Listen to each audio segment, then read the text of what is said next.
नमस्कार, the UP खबर देख रहे हैं आप। मैं हूं आपके साथ आदर्श।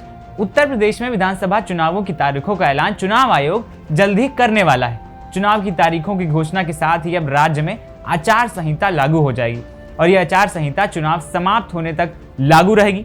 आचार संहिता लागू होने से अब हर राजनीतिक दल और चुनाव में भावी उम्मीदवार इसके पालन के लिए बाध्य होंगे। चुनाव अधिसूचना जारी होने के तुरंत बाद आचार संहिता लागू होती है।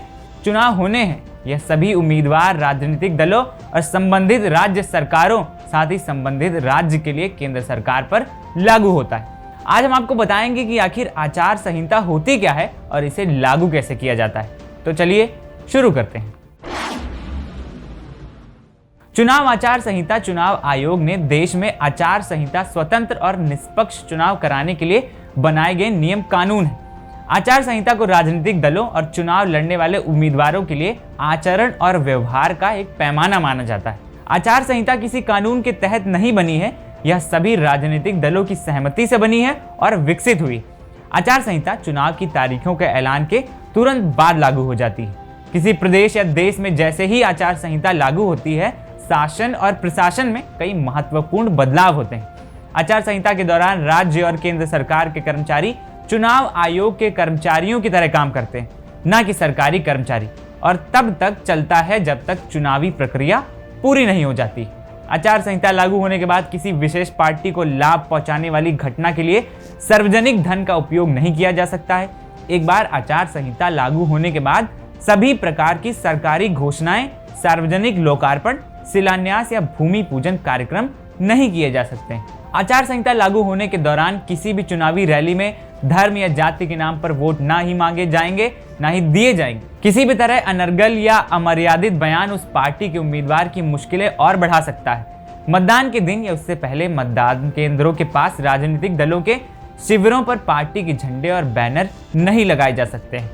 भारत में सबसे पहले आचार संहिता 1960 में केरल विधानसभा चुनाव के दौरान लाई गई थी, जिसमें राजनीतिक दलों और उम्मीदवारों का यह बताया गया था कि क्या करना है और क्या नहीं करना है। वहीं देश के आम चुनावों की बात करें तो 1962 में लोकसभा चुनाव में पहली बार चुनाव आयोग ने सभी मान्यता प्राप्त राजनीतिक दलों को ये कोड वितरित किया, जिसमें राजनेताओं और राजनीतिक पार्टियों को यह बताया गया है कि चुनाव प्रक्रिया के दौरान उन्हें क्या करना है और क्या नहीं करना है। इसके बाद 1967 के लोकसभा और विधानसभा चुनावों में पहली बार राज्य सरकारों से आग्रह किया गया कि वे राजनीतिक दलों से इसका अनुपालन करने की बात करें। आचार संहिता के उल्लंघन पर क्या हो सकता है, आइए ये जानते हैं।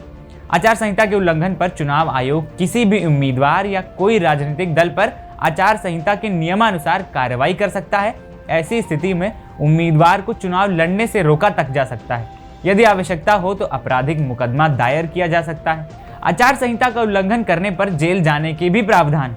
कई बार ऐसी रिपोर्ट होती है जिनमें उम्मीदवारों ने मतदाताओं को डराने या वोट के लालच में उन्हें पैसे, कपड़े और कुछ भी देने का लालच दिया होता है, तो ऐसी स्थिति में इसको आचार संहिता का उल्लंघन माना जाता है। इस तरीके के उल्लंघन के बारे में कोई भी चुनाव आयोग में शिकायत कर सकता है। चुनाव आयोग उल्लंघन करने वालों के खिलाफ कार्रवाई तक कर सकती है। फिलहाल आज की इस खास पेशकश में इतना ही। बाकी खबरों के लिए बने रहें द यूपी खबर के साथ। नमस्कार।